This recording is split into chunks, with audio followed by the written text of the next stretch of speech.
Assalamualaikum, salam Malaysia Madani. Kanta 744 mendahului berita dimulakan dengan rangkuman laporan utama dalam segmen esensi.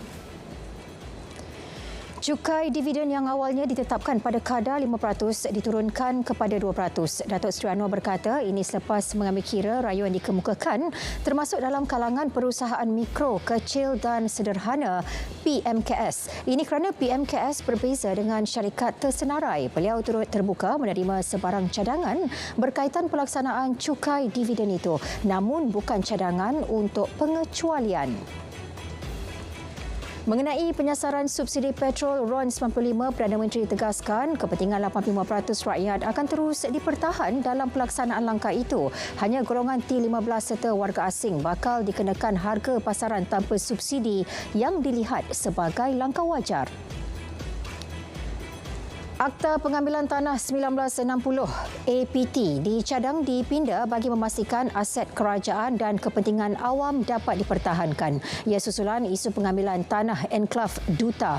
Perdana Menteri berkata rang undang-undang untuk pindaan akta tersebut sedang disiapkan Jabatan Peguam Negara sebelum dimuktamadkan. Kerajaan kini sedang dalam proses rayuan Perintah Mahkamah Tinggi untuk mengembalikan tanah enklav Duta Jalan Tuanku Abdul Halim kepada Semantan Estate Sendirian Berhad, melibatkan 106.72 hektar. Timbalan Perdana Menteri Datuk Seri Fadilah Yusof berkata pembangunan stesen pengecas kenderaan elektrik EV bakal diperhebat. Ia bagi menyokong hasrat kerajaan menjadikan EV sebagai kenderaan rasmi semasa kepengerusian ASEAN 2025. Ketika ini terdapat lebih 2,000 stesen pengecas EV di seluruh negara. Angka itu akan digandakan menjadi 4,000 stesen menjelang tahun depan sebagai persiapan menyokong penggunaan kenderaan elektrik. Persatuan Pengusaha Bas Ekspres Melayu Semenanjung Malaysia Pembawa disaran membuat resolusi tentang kenaikan kuota diesel bagi pengusaha bas yang melibatkan kenaikan 10,000 liter berbanding 6,000 liter ketika ini. Timbalan Perdana Menteri Datuk Seri Dr. Ahmad Zaid Hamidi berkata perkara itu selaras keperluan setiap bas yang menggunakan purata 10,000 liter sebulan. Ini membolehkan perkhidmatan itu dapat beroperasi lebih optimum. RM83.76 juta diperuntuk untuk program transformasi bas berhenti-henti SBST. Menteri Pangkutan berkata ia akan dikendali syarikat swasta secara kontrak 5 tahun dengan peruntukan RM16.75 juta setahun. Program SBST di Melaka bermula pada 1 Mei lalu dengan jenama bas.my. 51 bas beroperasi setiap hari meliputi laluan 4 pihak berkuasa tempatan negeri itu.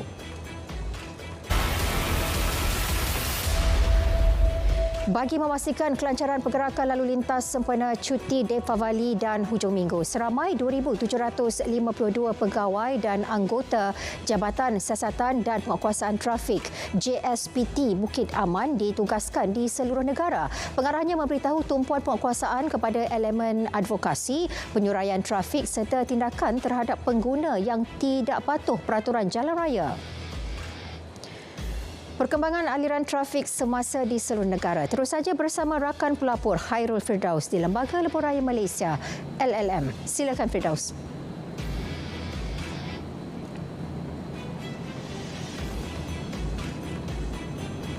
Baik, terima kasih. Setiap kali musim cuti perayaan yang pastinya antara perkara yang perlu diambil berat penghulu lebuh raya adalah aliran trafik semasa.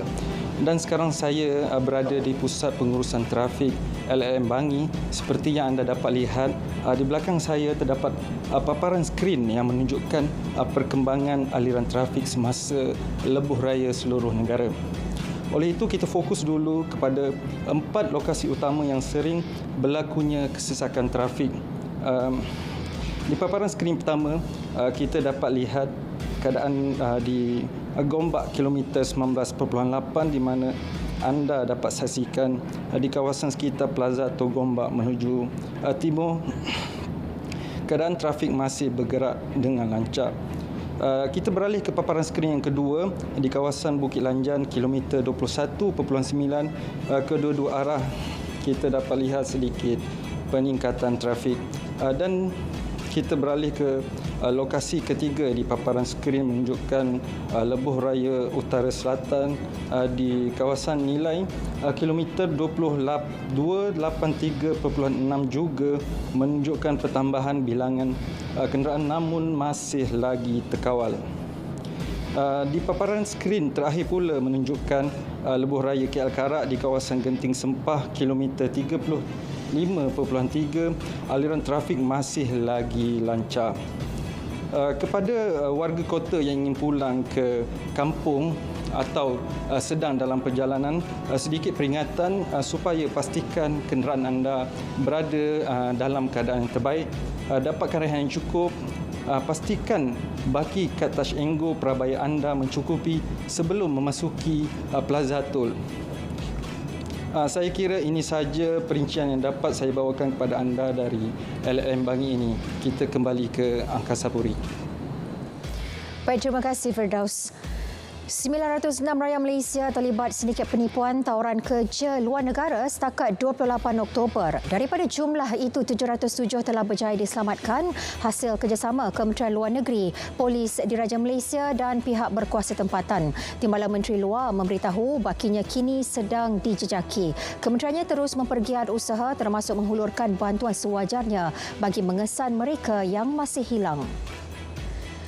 Menjelang monsun Timur Laut, PDRM sudah siap sedia berdepan sebarang kemungkinan banjir yang dijangka bermula bulan depan. Timbalan Ketua Polis Negara berkata persiapan itu meliputi segala aspek termasuk kekuatan anggota dan aset. Mengulas mengenai bunyi letupan dan gegaran di Ipoh, beliau memberitahu sehingga kini masih dikategori sebagai misteri dan siasatan terperinci berhubung insiden berkenaan sedang dilakukan.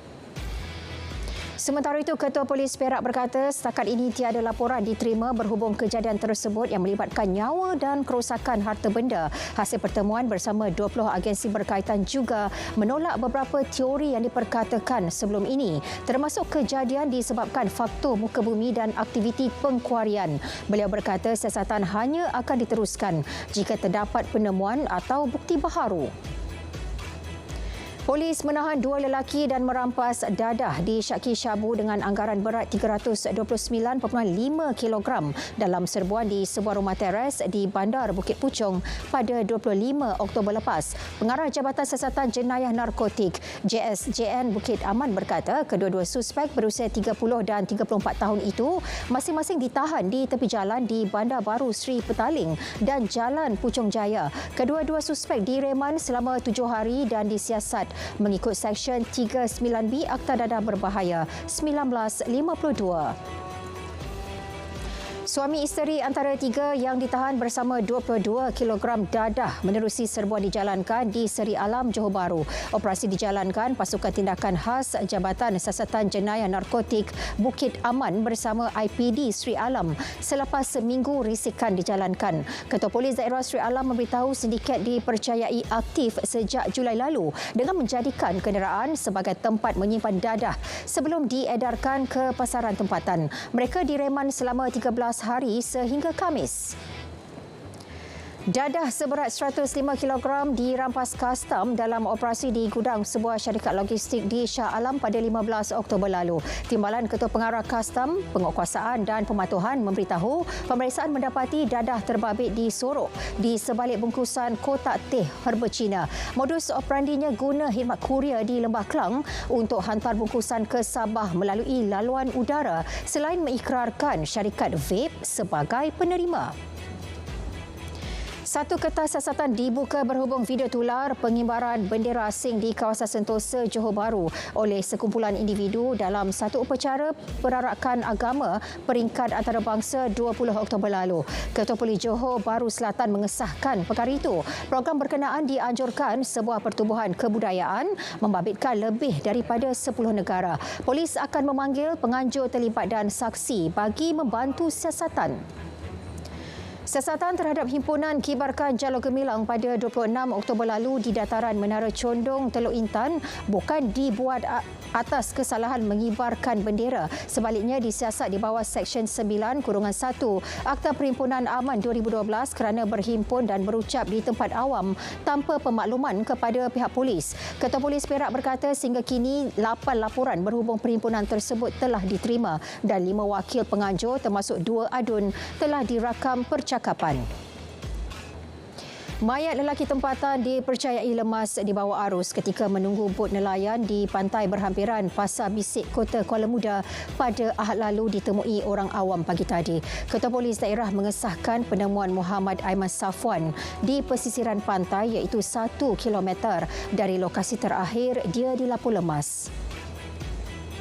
99 syarikat di daerah Tawau Sabah zahir komitmen menyokong inisiatif gerakan membantras manipulasi dan ketirisan menerusi program Kita Gempur yang dipelopori KPDN. Menterinya berkata usaha itu susulan pelancaran program oleh Perdana Menteri baru-baru ini membabitkan kebersamaan pelbagai pemegang taruh. Antara syarikat terlibat 30 syarikat pengangkut, 29 pengusaha stesen minyak serta 7 syarikat pembungkus minyak masak. Program bagi membantras penyelewengan barangan kawalan dan bersubsidi serta aktiviti manipulasi perniagaan. Perancangan dan pembangunan bandar kini bukan sahaja merangkumi pembangunan fizikal, malah melibatkan pembinaan komuniti inklusif, mampan dan berdaya saing. Timbalan Perdana Menteri Datuk Seri Fadilah Yusof berkata, bandar-bandar di Malaysia tidak boleh lagi dilihat sebagai pusat ekonomi semata-mata. Tumpuan perlu diberi kepada strategi bagi menangani perubahan iklim, pertumbuhan penduduk, kemajuan teknologi dan ekuiti sosial. Malaysia berharap keanggotaan sebagai negara rakan BRICS akan menyumbang kepada pertumbuhan ekonomi negara dan peningkatan ekspor bagi tempoh jangka panjang. Menteri MITI memaklumkan Putrajaya akan memainkan dalam mengukuhkan rantaian bekalan global terutama dalam sektor penting seperti semikonduktor serta sektor lain yang strategik.